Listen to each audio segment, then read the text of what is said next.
Did you marry this girl? And you're invited to a wedding, but not just any wedding, a Falcon Crest wedding. Till death do they part, tonight. This is CBS.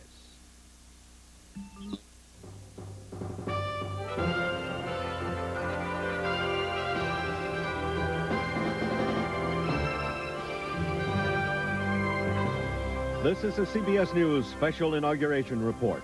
From the nation's capital, here again is Dan Rather. Well, the next significant picture you're likely to see is the picture of Barbara Bush and Marilyn Quayle leaving the holding room where they are now with their husbands and moving to their places on the swearing-in platform. Bob Schieffer is on the platform where the dignitaries are gathered. Bob? Well, Dan, it's very exciting up here, and I must say everybody here is having a big time. This is kind of a gallery of famous faces of Washington, Senate wives. The senators themselves have not come in yet. Members of the House have come in over on the other side, people taking pictures of each other, really enjoying themselves on this beautiful day. It's gotten a little colder. I saw George Bush's son, George Jr., he's not really a junior, but that's what people call him. Just a while ago, I asked him how his dad's feeling. He said he's just feeling great, but said he's fairly laid back about all this. I asked him what's going to be in the speech, and he said, well, his dad said he thought it was a little long. He was working on cutting it down, so we'll see how that goes. George Jr., by the way, told me that he is thinking about running for governor of Texas. He's just moved back to Texas now, and so we'll see how that happens as a political story. And in the background, the United States Marine Band, just tailing off with America. This day is not just about George Bush and Dan Quayle. It's about the Constitution, the democratic process, and about how well they work. A day for the entire country to celebrate. Correspondent Richard Roth has the story of some Kentucky youngsters who have a special role in these celebrations. Get your coat on, take that thing off. What do you think we're doing? Hey. What they were doing these past few hectic weeks in the Harlan, Kentucky public schools was getting ready for history.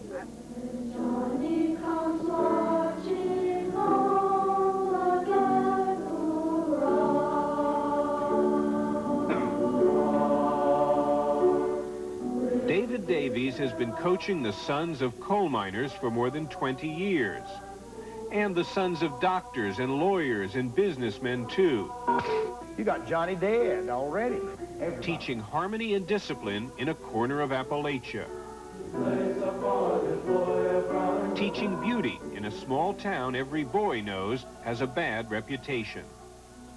And when you go out of town and other people always ask you where you're from, you say Harlem, I say, oh, bloody Harlem. And people still associate that with Harlem, but it's not true anymore. The violence at the coal mines may be just a memory, but Harlan is still poorer than most of the country. Today, while his stepson Lance sings in Washington, Rick Parker will be sweating in a mine shaft deep in the hills. It's a matter of economy. You don't make very good money unless you work in the mines.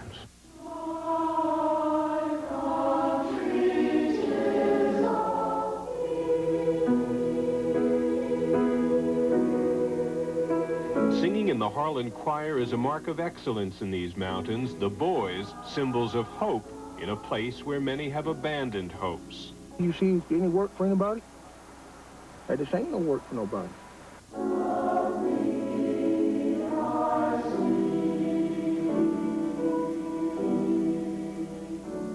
So when the choir was asked to sing at the inaugural, it was an honor everyone could share. Rob Major has a son who sings tenor. Hey, it's 1 in a million, lifetime. Hey, something you dream about. Something you dream about.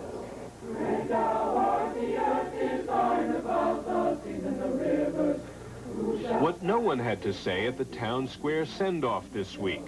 The sons of Harlan are making more than music. They're making dreams come true.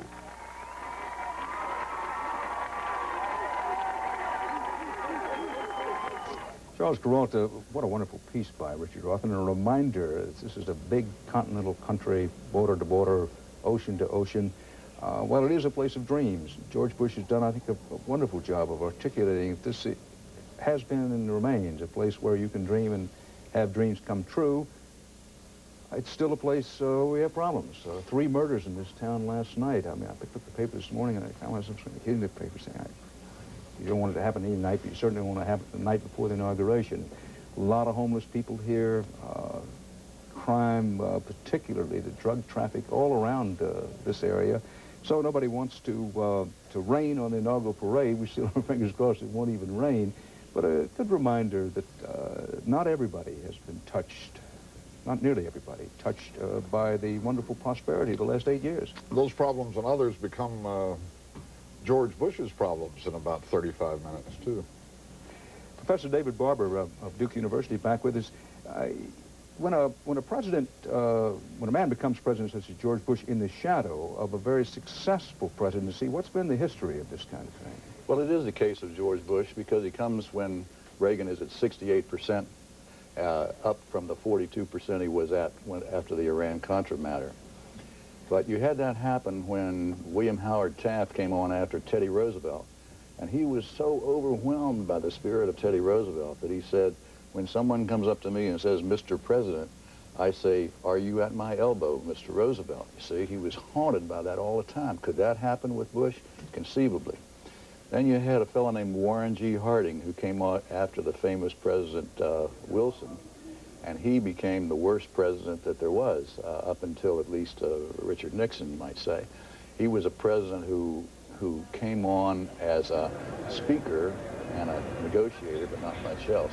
Harry Truman, when he first became president in the shadow of Franklin Delano Roosevelt, he was thought to be not very much of a guy, hadn't been very plugged in, maybe even a wimp. But don't forget, Harry Truman is the one that fostered a thing called the Marshall Plan, one of the greatest international acts in 20th century history. And then you had a guy named Jack Kennedy who came on after popular Eisenhower. And Jack Kennedy came out for realism, for reality. He made a great mistake with the Bay of Pigs early on. But he was the president saying, wake up, use your brains. Those are some examples that possibly Bush, who's got a lot of question marks about him, could follow after this. Any indications from George Bush? He spent a lifetime Bible reading with his family early in the morning, but also sometimes going his own way. He has gone his own way several times. You know, he joined the Navy on his 18th birthday, 1942, and went whipping off to 58 missions around the world. And he saw that himself as a great adventure where he left his home, left his life, and went to another kind of life. And he knows all this history we're talking about. He must have in his mind some idea of how to break gently but firmly with the Reagan years. I think that's possible. After all, he went to Yale, so he must know history. And he, after he came back from the service, you remember, Charles, that he went to a weird place far away called Texas. Now, wait a minute. As if it were Australia or Indonesia. To him, it was different from Greenwich, Connecticut. And then, when Ford became president, he offered Bush to be either ambassador to England or France. Pretty good jobs. He turned them both down. Turned them both down and said, I want to go to China. And in all those cases, he has said, look, I wanted to go off and have a new life in an unknown place and start over again. I kind of hope that's what he's going to do here with the major initiatives that we might have for building peace and justice institutionally. Well, as the band plays one of my own favorite marches, the Washington Post March, let's listen and watch the scene as it begins to build on the steps of the Capitol.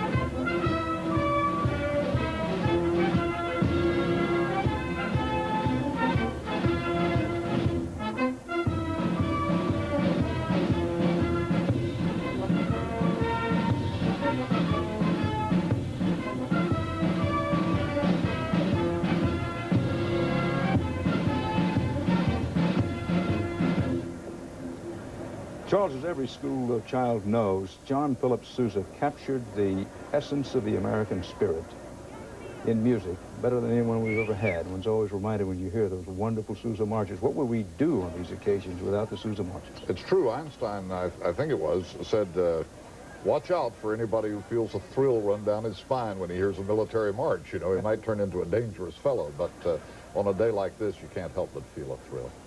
No, but we're speaking of George Bush, David Barber. He's a reader. Ronald Reagan never tried to kid anybody. He never said to anybody that he tried to do a lot of heavy reading. He certainly reads, as he tries to read every night before he goes to sleep, President Reagan. But you were talking about George Bush knowing his history and kidded about going to Yale. Too bad he couldn't get to a good school and that sort of thing. But the fact is that Bush has read a great deal of history. My guess is he does know that there are three ways to go here when you're moving in the shadow of a very successful presidency, at least in some ways, such as Bush is doing behind Reagan. Bush says he wants to follow a mission, you know, where he's going to get it. And speaking of a mission, Barbara Bush and Marilyn Quayle with blue hat on. Now, we hadn't noticed that before. Or walking, Mrs. Bush with that smile. She didn't have it for a moment, keeping her mind on what she has to do. Walking from the holding room now over to the west face of the Capitol. Marilyn Quayle with that smashing smile of hers. They're walking just past here, for those who know the Capitol, the crypt, which was designed to hold the tombs of George and Martha Washington. But that crypt they just passed, the Washington families wouldn't allow the bodies to be moved from Mount Vernon. Washington laid the cornerstone of the crypt before he died, but he died before the Capitol building was finished. So they just passed that area of the Capitol, which is one of the more somber and solemn places in the Capitol, that crypt designed for the Washingtons. In the background, the Marine Band, Barbara Bush animated in the moment she and George Bush have worked for and prayed for and done everything they could for all these years to achieve, is now less than a half hour away.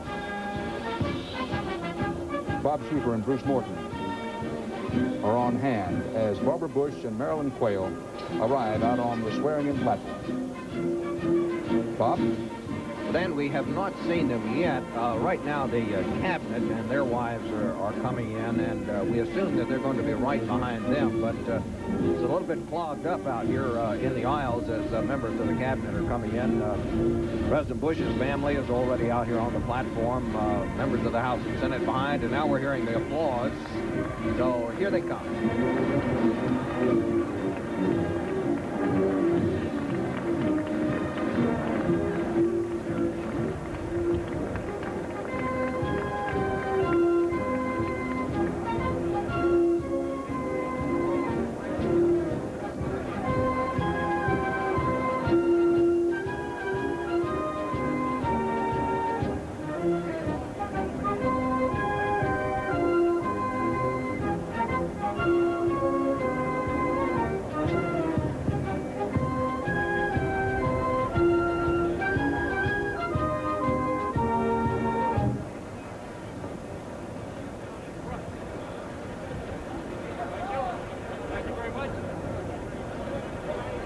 Bruce Morton, Washington has the reputation, I think unjustified, around the country as being, well, a little too blasé, a little too inside.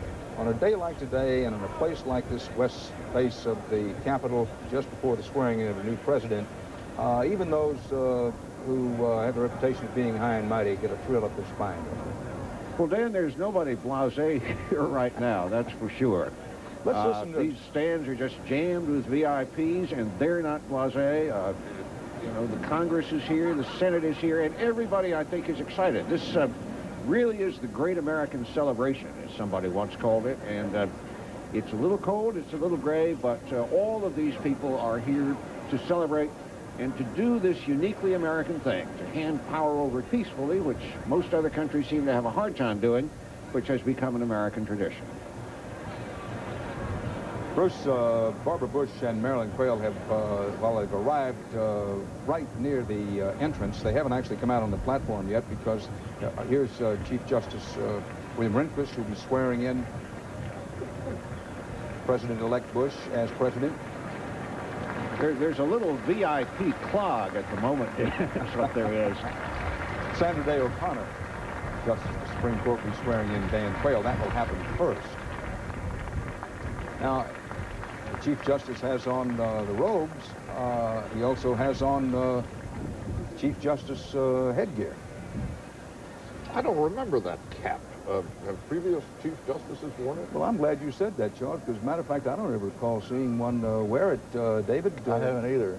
I think there are going to be two Bibles, one the Bush family Bible and one the George Washington Bible that they used at his inauguration that they got out. Which they had to go out and borrow because they didn't have one. Right, right. One of the things you may want to watch and listen for, those of you who are with us for this wonderful inauguration day and this inspiring occasion, and it is that, is they have the trumpeters here. Now, this is something, a modern embellishment of the presidency, if you will. We'll be able to get a shot of them in a moment, but you'll see and hear them. They're all poised and ready. Some presidents like this sort of thing, and some don't. President Nixon, for example, loved this sort of trapping to the presidency. On the other hand, Harry Truman didn't like it much Mrs. more. Barbara Bush and Mrs. Marilyn Quayle.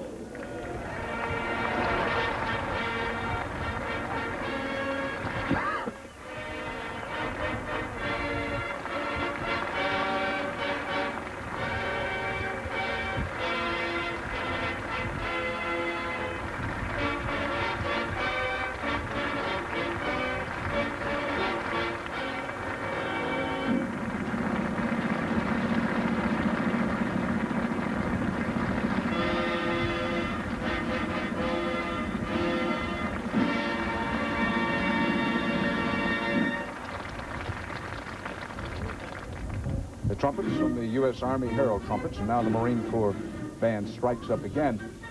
David Barber, it was George Washington, our very first president, who worried so much about taking on anything approaching the royal trappings of office. He wanted the presidency to be very simple, as we see the scene now of Mrs. Reagan and President Reagan beginning to make their walk from the east side of the Capitol over to the west side. And all this trumpeting and stuff would be more appropriate for King George III than for George Washington. He wanted things to be straight and simple. He said, in fact, that he felt like a culprit being led to his execution the day he was taken. You were right. And he insisted on being not called Your Excellency or Your Majesty, but Mr. President. Yeah. Here's a great shot of President Reagan. And what we've come to know is one of his favorite outfits, his blue cashmere coat with the yellow cashmere scarf. Mrs. Reagan dressed in her now famous red. These are the final moments of the presidency of Ronald Reagan. Order, arms. And as the Reagans enter, Hail to the Chief will be played. I understand he's going to open up the White House on Saturday morning for 3 hours and have everybody be able to come in to the White House. That's pretty unusual.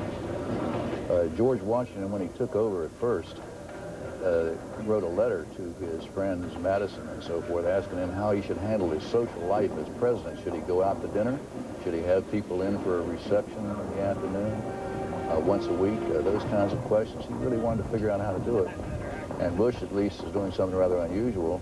People are going to get to walk right through all those gates into the White House. Like Andrew Jackson, you know. I wonder whether they'll stand on the chairs and break the dishes and things the way they did then. Let's listen to this Hail to the Chief. It's played for President Reagan and Mrs. Reagan.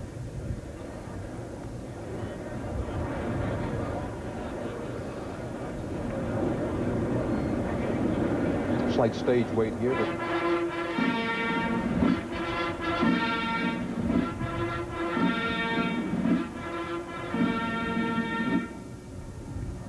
Ladies and gentlemen, the President of the United States and Mrs. Reagan.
Vice President-elect Dan Quayle.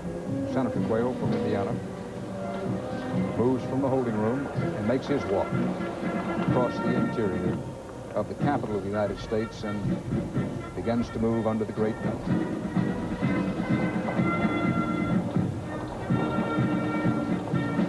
Behind him, Senator Mitchell of Maine, just over his right shoulder, is one of his escorts.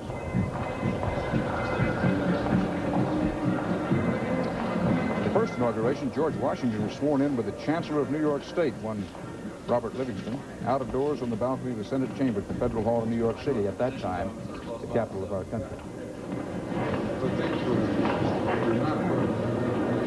Tom Foley of the House of Representatives, the House representative of this escort for Vice President-elect Dan Quayle.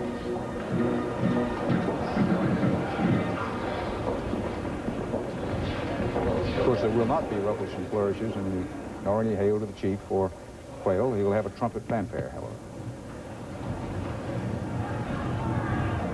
They've rigged up what looks like a kind of Arabian Nights door there, haven't they? That's really not typical of Capitol architecture. You mean the temporary red hanging there? Well, I guess they had to do something with that archway. Well, I'm not so sure they had to do something. Mrs. Bush joking with her son and waving. The crowd, as you would expect, mostly made up of people who helped elect George Bush, people who worked long and hard. Ladies and gentlemen, the Vice President-elect of the United States.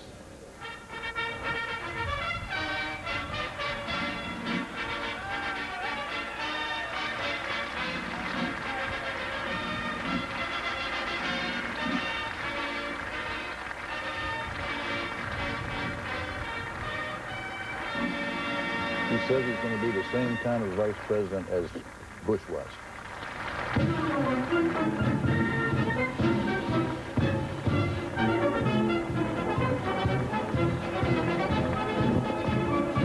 Well, the first inauguration in Washington, D.C. was Thomas Jefferson in 1801. We mentioned earlier that George Washington was sworn in New York State, and that was the capital, and we had the capital, of course, it was the capital one time in Philadelphia, so it was Jefferson who was the first to be inaugurated in Washington.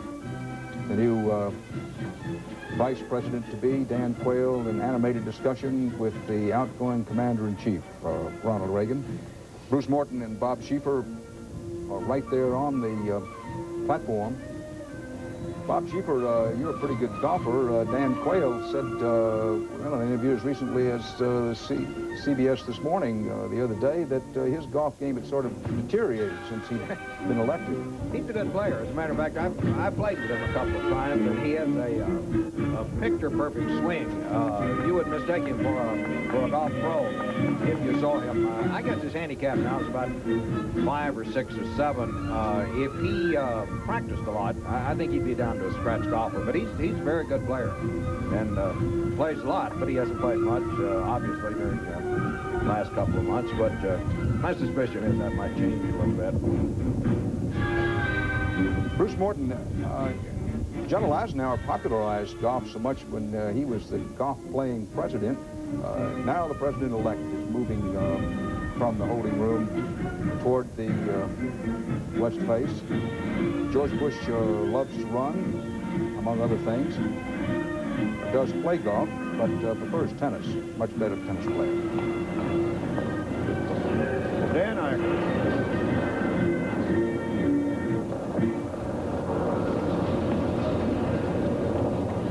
Now, finally, in his face, you can see what looks like a little bit of nervous tension for the first time today, can't you? Well, who wouldn't have butterflies in a moment like this?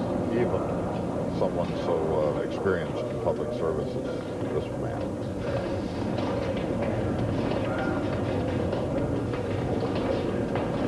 Senator Wendell Ford and Speaker of the House Jim Wright escorting the president-elect.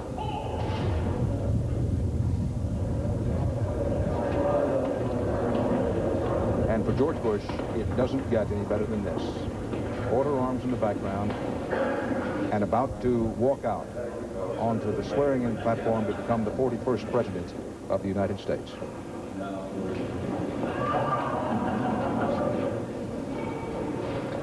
Dan, you're going to see Senator Quayle become vice president. You know, back in the time Jefferson was inaugurated in 1801, the vice president was the one who had been runner-up for president in the election. So if we still had that way, the Constitution was first made, Governor Dukakis would be the vice president today.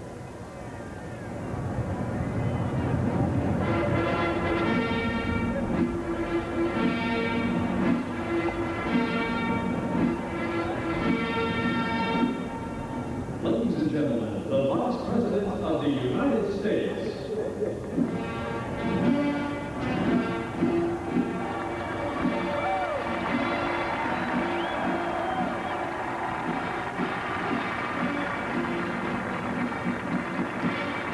Ruffles and flourishes, but no hail to the chief because he isn't chief just yet.